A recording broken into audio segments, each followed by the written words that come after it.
The jungle was quiet. Massive black trees reached high into the purple sky, their branches twisting like claws.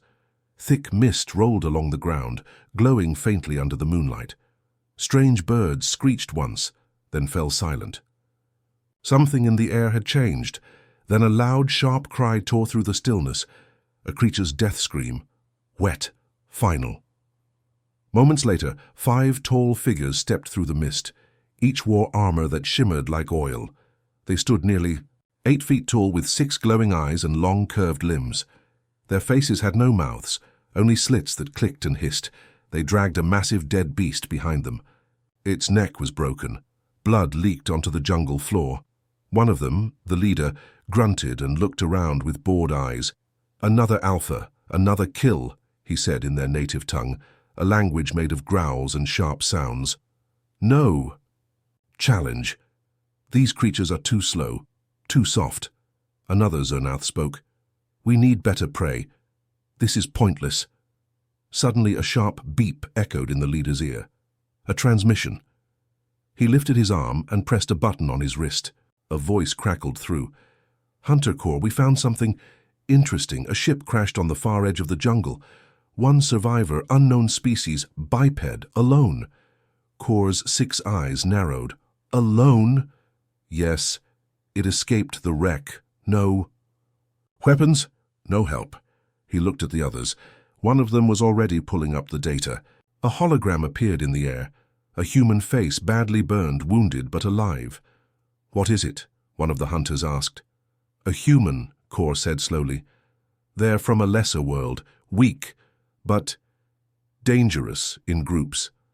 The youngest Zernath laughed, a hissing, crackling sound. "This one is alone, perfect prey." Kor stared at the image for a long time. Then he smiled, not with his mouth, but with his eyes. "Begin the great hunt," he ordered. "Let the prey run." Far across the jungle, in the shadows of a cliff, a man sat still as stone. His leg was bleeding, wrapped in part of his uniform. His face was scratched, his body bruised. Smoke still rose behind him from the burning wreck of the scout ship. But he was calm. His name was Reed Carter, and he had survived worse than this. He reached down and tightened a cord on the trap he was building. A bent branch, sharpened sticks, a pull wire. Crude, but deadly. He checked the trigger again. He heard the sound, clicks, distant hisses, carried on the wind. "They found me," he muttered. But he didn't panic. He smiled instead, just a small, tired smile. "Let's play," he whispered. 6 hours. Earlier, the ship had fallen fast, shot from orbit by something Reed never saw. One moment he was scanning the surface of an uncharted world. The next, alarms were screaming, and the sky was fire. He had no time to grab supplies. He barely made it to an escape pod. The rest of his crew didn't. Now, alone and injured, Reed had to survive on a planet where everything wanted to kill him, and something was hunting him. He saw their signs: broken branches too clean, footprints too large. He had grown up in the forests of Earth. He knew when he was being stalked, so he turned the tables. Back in the jungle, the Zernath spread out. One of them, a scout named Ek, moved ahead of the group. He was fast and silent. He scanned the area, with his 6 eyes tracking the human scent. He found it. Fresh. He followed the trail, crouching low, blades drawn. He saw blood, a footprint, a broken stick. He grinned. "Too easy." Ek stepped forward, then stopped. Something was wrong. He looked down. A thin vine moved under his foot. Snap. Before he could react, a sharpened branch swung from above, striking his chest with brutal force. The armor cracked. He was slammed backward into a spike pit, hidden beneath. "Leaves," he didn't scream. His kind didn't, but he didn't move again. Far away, Reed listened. He waited. Heard nothing but wind. Then birds flew away, startled. One down. He leaned back against the rock and closed his eyes for a second. He knew what came next. The others would search. They would try to surround him, but they didn't know Earth. They didn't know what humans became when they were hunted. They would.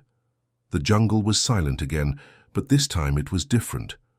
Kor, the Zernath leader, stood over the dead body of his scout, Ek.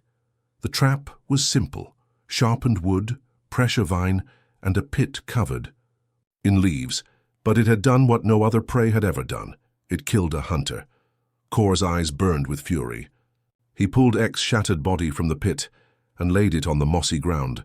The other hunters surrounded it in silence. "This wasn't luck," one of them growled. "He studied us," another hissed. "He made this with no weapons, no tech, just forest," the youngest said, amazed. Kor turned to the others. His voice was low and cold.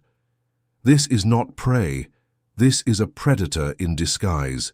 The Zernath were the top species in 3 systems. They hunted the best killers on every planet they visited.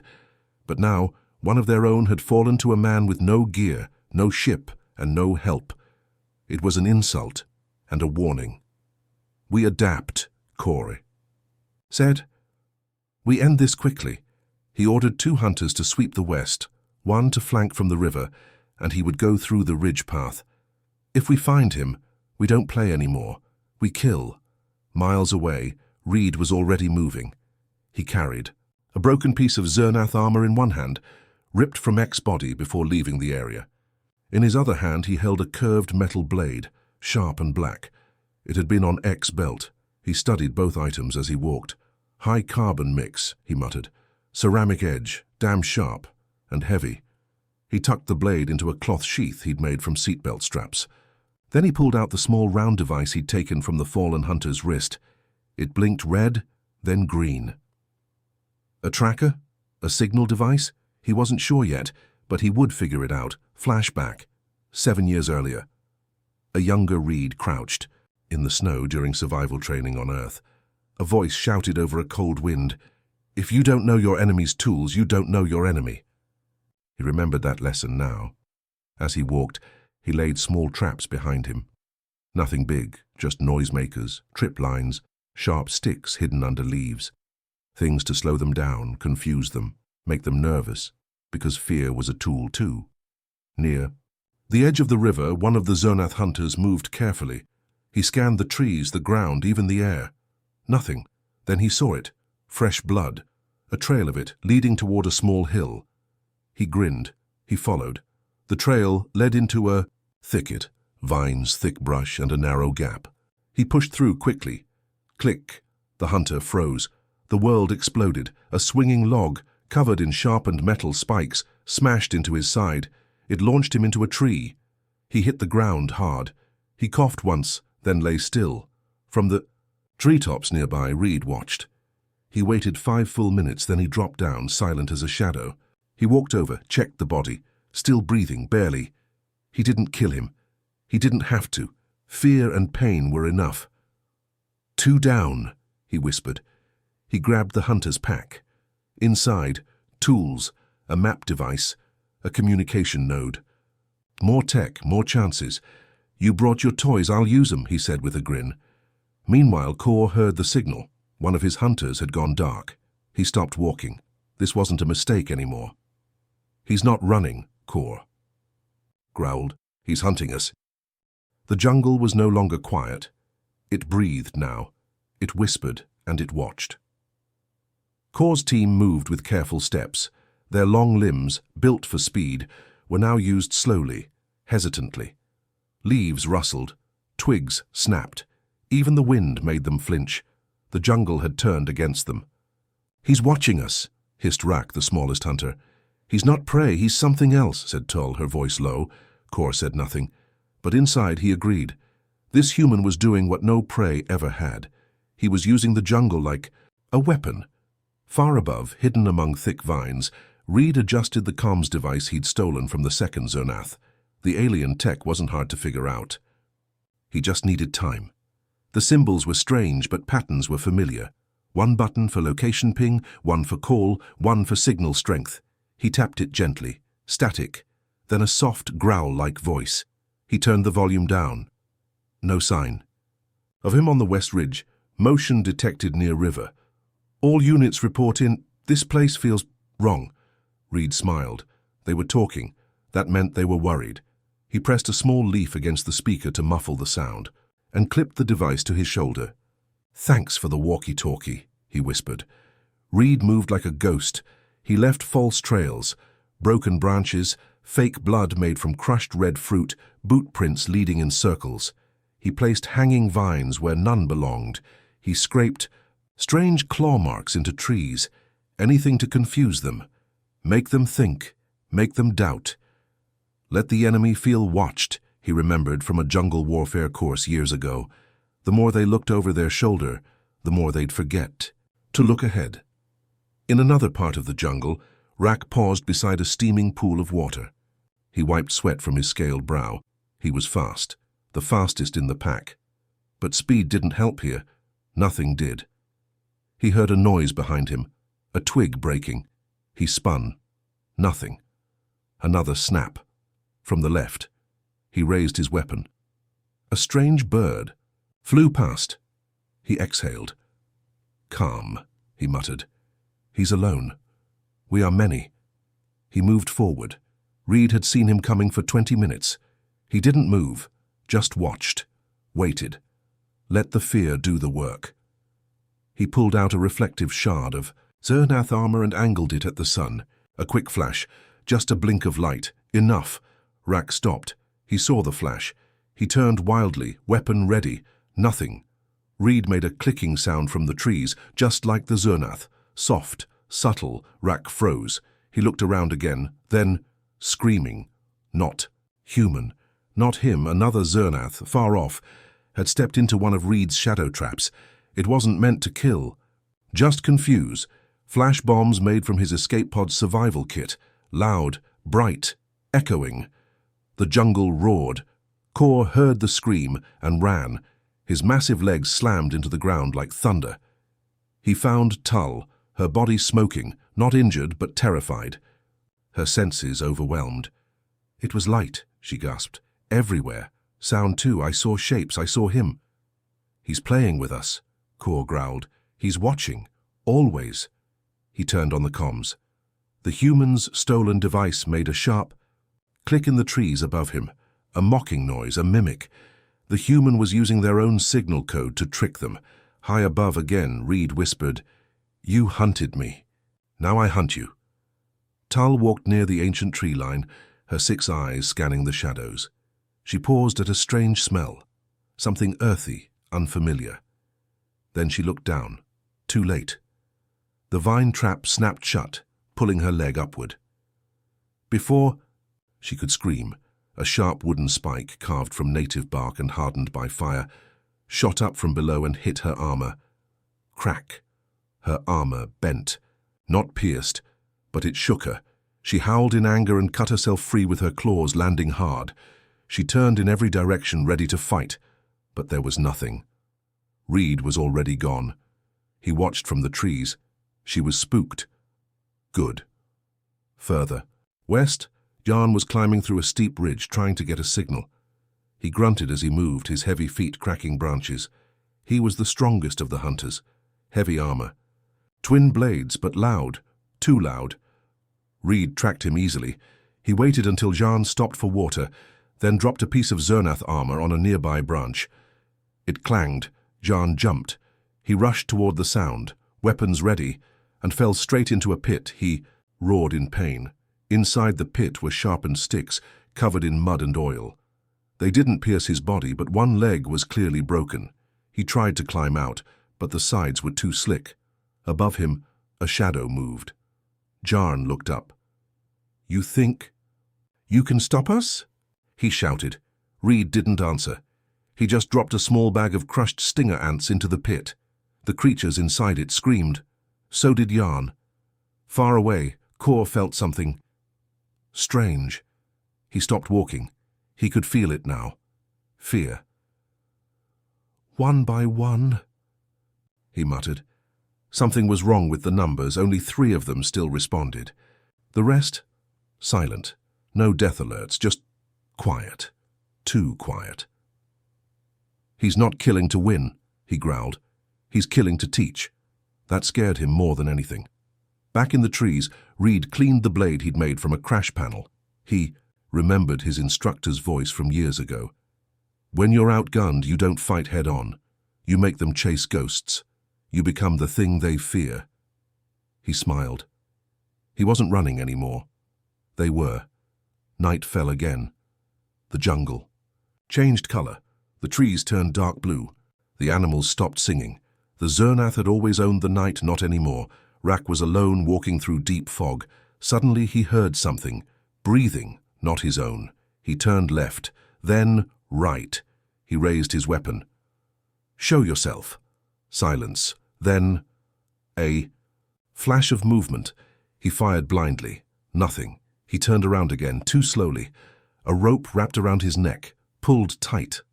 Rak struggled. Clawed at the vines, a face appeared from the mist, human eyes cold, focused, unafraid. Reed pulled hard. Rak fell. His body twitched, then stopped. Reed dragged the corpse into the shadows, then whispered, "Now you know what it feels like, to be hunted." Kor stood still. The fog no longer felt like mist, it felt like a trap. He checked his wrist device again, 2 signals left, himself and 1 more. 5 of his hunters were gone, without honor, without warning, and worse, without a trace. No trophies, no death sounds, just silence. He whispered to the jungle, "You're no prey. You're something else." Meanwhile, Reed crouched behind a thick root, sharpening another spike. He had no smile now, only focus. His breathing was steady, calm, cold. He tied a Zernath armor shard to a branch with jungle vine. When the wind blew, it would clink softly, just enough to make the next hunter twitch.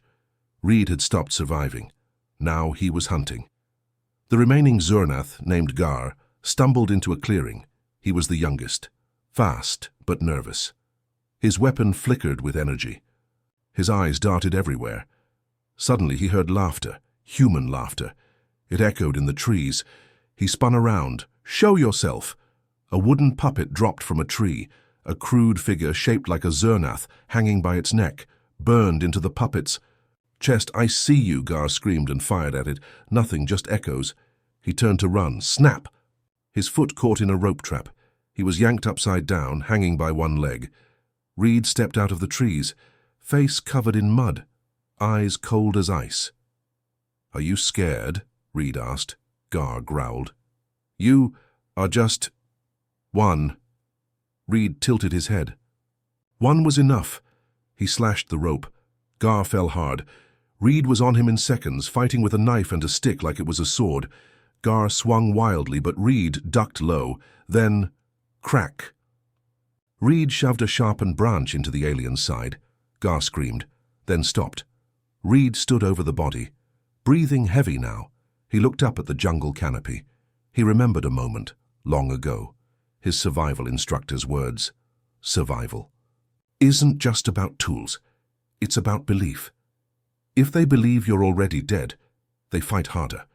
But if they believe you're death itself, they run. Reed looked down at Gar's body. "Now they know," he said.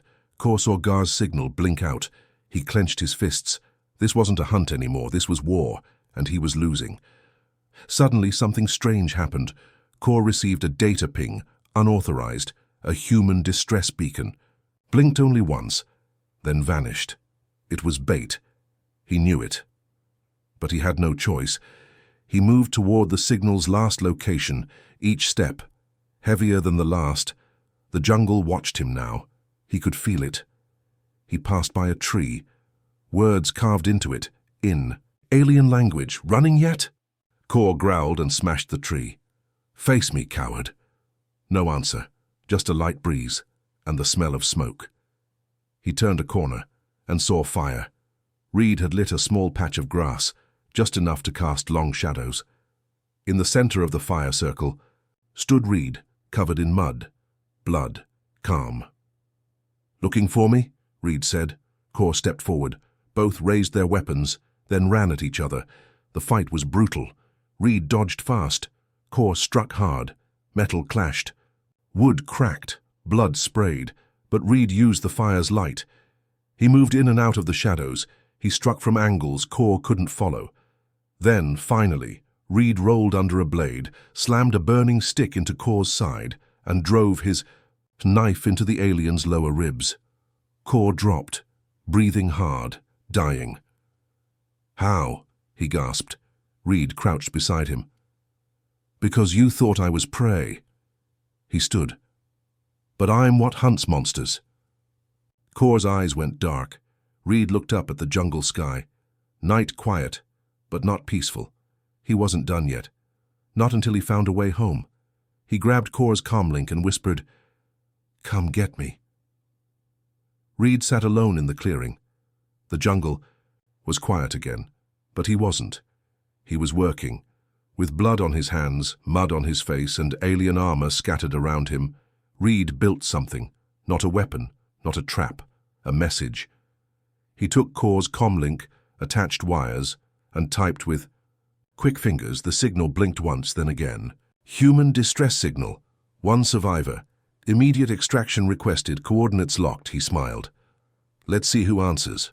In orbit above the planet, aboard the Zenith Command vessel Fury Claw, Commander Var received the ping. Leaned back in his chair, 6 glowing eyes narrowed. "One human?" he asked. His second-in-command nodded. "Scout team is silent. We assume they're dead." Var laughed, a deep, dry sound. "Send 2 dropships. I want this prey brought back, alive if possible, bones if not." He stood and growled. "Let's remind the galaxy who owns the food chain." Back on the jungle floor, Reed dragged branches over the signal beacon. He didn't want them to see it too soon. He moved fast now. Using alien metal, vines, and heavy stones, he set up something dangerous. He knew the Zernath would send reinforcements. He wanted them to. Reed moved to a nearby ridge. From here he could see the sky. His breath fogged the air as he crouched and waited. Suddenly, a loud hum. The sky shimmered. Fire streaked across the clouds. 2 Zernath dropships cut through the atmosphere like knives. Reed whispered, "Showtime." Inside, one of the dropships, Zernath warriors stood ready, stronger, more experienced. They checked their weapons, growled instructions, and prepared for blood. Find the human. Crush it. Reed ran through the trees, fast and low. He knew the path he'd made. Every branch, every root. The jungle was his now. His trap was ready. Flashback. He remembered a desert mission years ago, his squad surrounded. No backup. The captain had said, "Sometimes the best defense is making them think they're attacking." He had smiled then. Young. Brave. Now he was the last of them, but not defeated. The first dropship landed in the clearing. Steam hissed. From its metal sides, the doors slammed open. 10 Zernath stormed out. The commander raised a claw. No sign of boom. The ground exploded. Reed's trap. He had buried alien fuel cells under the grass, rigged with pressure plates. Half the squad went flying. Screams, metal, smoke. The jungle lit up red and orange. Reed didn't smile. He moved. Fast. He darted between trees, launching spikes, slicing power cables, dragging soldiers into the brush one by one. They didn't see him, but they felt him, like death itself. Inside the second ship, Commander Var watched from above. Smoke rose below. He growled. "Land, full force, burn the jungle if we must." But something was wrong. The ship's controls blinked. "Sir, hacking signal detected from the surface." Var's eyes widened. The ship shuddered. Suddenly the engines failed. "Crash alert!" Reed had used Core's wrist device to backtrack Zernath systems. He didn't understand all of it, but he didn't need to. Just enough to overload the ship's landing gear, just enough to bring it down. The second ship spun out of the sky, hit the ridge and burst into flame. Reed turned his head and watched it burn. Now only a few Zernath remained, scattered, scared. They weren't hunters anymore. They were prey. Reed stood over one fallen Zernath. He pulled the alien's blade from the dirt. His reflection stared back at him in the metal, blood on his face, eyes hard. Not afraid. Not anymore. "You wanted a hunt?" he said softly. "Now I'm coming for you." The final scene. Commander Var, injured but alive, crawled from the wreckage. He looked up. Reed stood on a ledge above him, a shadow among fire and trees. Var roared. Reed didn't answer. He just stepped back into the shadows. Gone. The jungle was silent again, but the silence was different now, not peaceful. Afraid. The fire from the crashed dropship still burned in the distance, glowing orange through the thick mist. Reed moved like a shadow through the trees. His steps were quiet. His eyes sharp. He was hunting, but not for survival this time, for justice, for vengeance, for the message that no one hunts a human and walks away. Commander Var limped through the forest. One arm was broken, a blade scraped behind him. His armor was cracked, his breathing heavy. He used his claws to mark trees as he passed, hoping the last Zernath soldier might find him. But he knew the truth. He was alone now. He stopped by a large rock and turned. Nothing. No sound. No movement. Still. He felt it, eyes watching him. Reed crouched above, hidden in the trees. He remembered his squad again. Captain Hayes, Private Lynn, Sergeant Marlowe. They had laughed together, fought together, died together. Now their last mission lived through him, he. Had survived deserts, deep space, frozen moons, but this was different. This was personal. Suddenly, a faint beep echoed in the distance. A trap? Reed didn't flinch. He moved toward it. Var had set his last weapon, a stolen human motion sensor. He placed it near a pool of glowing blue water, hoping Reed would go near it. He waited, claws ready. He breathed slowly. Come on. Show yourself. The leaves rustled. He swung empty. Nothing there. Then, behind him, a whisper. Too slow. Var turned too late. Reed dropped from above, slamming into him like a falling star. They rolled through the dirt, claw and blade, fist and fire. Var was strong, but Reed was faster, smarter. He knew pain and how to survive it. Var grabbed Reed and threw him against a tree. Bark cracked.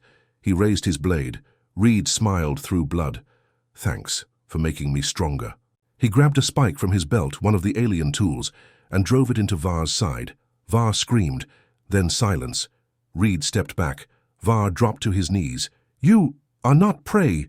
No, Reed said, breathing hard. I'm the warning. With one last push, he ended it. The jungle fell silent again. Reed stood alone, surrounded by the wreckage of 2 alien dropships and dead hunters. He walked toward the remains of the Zernath's comm device and activated a signal beacon, a galactic frequency.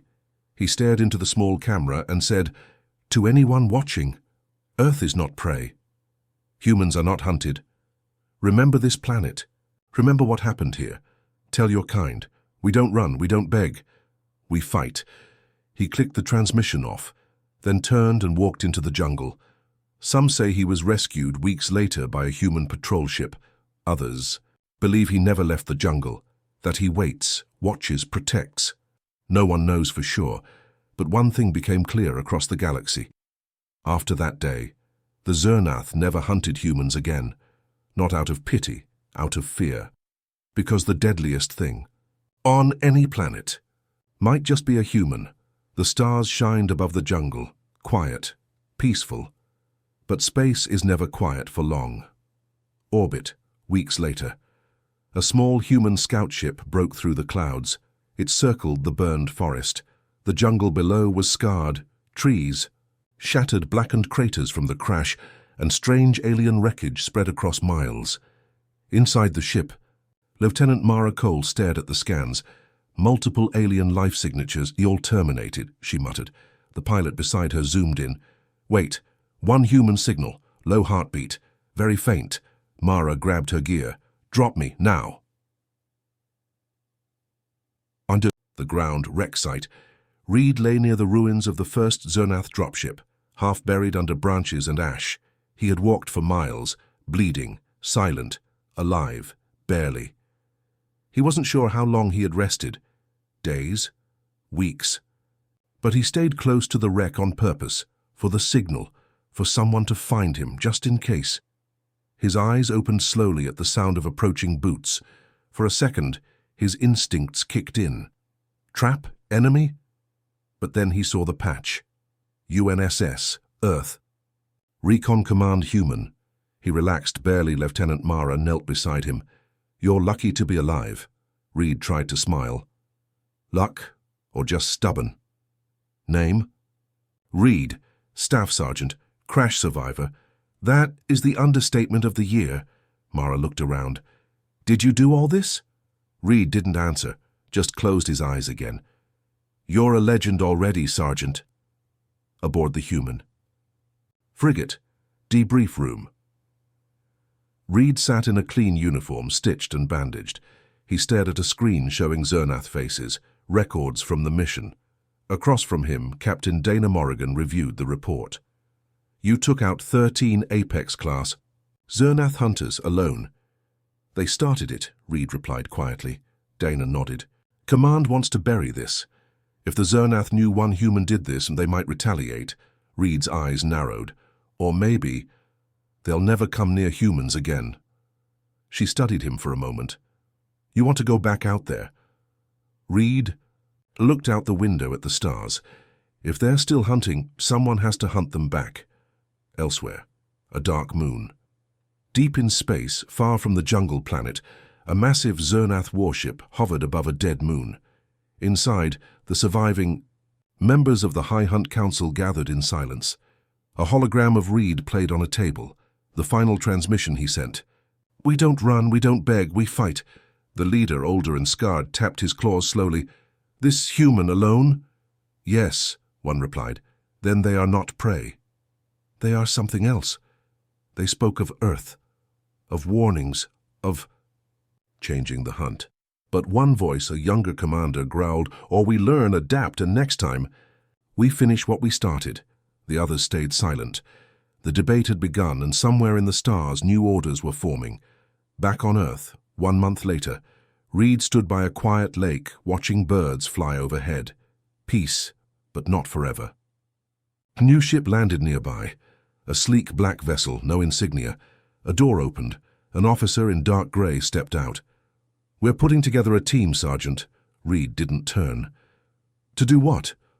To find what's out there. Before it finds us. Reed looked at the stars, then at the officer. He nodded. When do we leave?